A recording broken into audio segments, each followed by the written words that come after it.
په مرکز کلات او ولسوالۍ کې د سختو اورښتونو او سیلابونو له امله ډېرو کورنیو ته زیانونه رسېدلي چې دا مهال د دولت څخه د مرستو تمه لري. نن هم په مرکز کلات کې د سلګونو زیانمنو کورنیو سره د زابل مدني ټولنې لخوا د ژمنیو توکو مرسته وسوه. د دې مدني ټولنې مشر فیض محمد احمدزی وایي چې دا مرسته یې په خپل شخصي لګښت چمتو کړې او نن یې زیانمنو کورنیو ته په واک کې ورکړل. احمدزی د تجارانو غوښتنه وکړل چې د غریبو او بېوزلو کورنیو لاسنیوی دې وکړي او د هغوی سره دې مرستې وکړي. لکه څنګه چې زابل مدني ټولنې په تېره کې هڅه کړې ده چې د بېوزلو لاسنیوی وکړي او د ښار کې د هغو کسانو په تشویق کې چې هغوی دغه د غریبانو د لاسنیوي لپاره واڅوو.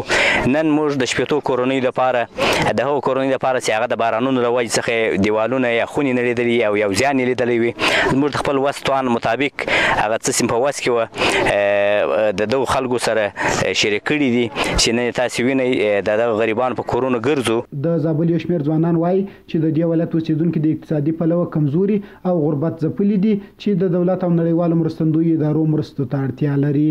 دغه ځوانان وایي که چېرته د بېوزلو لاسنیوی په ټولنه کې دود سي نو موږ به یو سوله ییز افغانستان ولرو. دوی د زابل مدني ټولنې هم مننه وکړل چې د ولایت د اوسېدونکو سره یې مرسته کړې. زه خپل شخصا د زابل ولایت د زابل مدني ټولنې مشر ښاغلی فیض محمد احمدزي څخه یوه نړۍ مننه کوم چې همیشه د طبیعي پیښو که چیرې مو دا د بېوزلو لاسنیوی په ټولنه کې دود سي، زه په دې مطمئن یم چې موږ تاسې به یو سوله ییز او د خوښیو ډک ژوند ولرو. نو له ټولو هغو ځوانانو څخه چې امکانات لري، پیسې لري، شتمن خلک دي، له دغسې خلکو سره همکاري وکړي. بل نورې مرسته سوي کسان وایي چې سخت ژمی یې تېر کړی چې ورښتونو ورته زیانونه هم اړولي، خو تر اوسه ورسره هیچا مرسته نه ده کړې. دوی د زابل مدني ټولنې د مرستې څخه مننه وکړه او هیله یې وښوده چې تجاران او حکومت د دوی سره مرستې وکړي.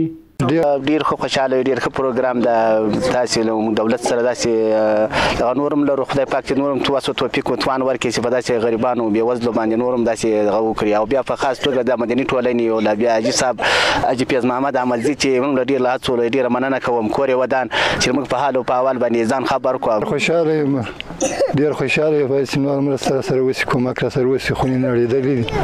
انسان زولا که شي دي چې ولر سره د ځګالت ورسوي څوک مولا کړه موږ له ډېر خوشاله ده. خو موږ به بلادونه خوشاله شي، بلا خو یعنی ټول کور مو درا جوړ کړی دي، ټول کور د موږ را جوړ کړی دی. د مرسته دغه مرسته وکي او کوي. دا مرسته په داسې حال کې پر دغو کورنیو ویشل کیږي چې وړاندې هم د یو شمېر دولتي ادارو او خیریه مؤسسو لخوا د زرګونو کورنیو سره مرستې شوې.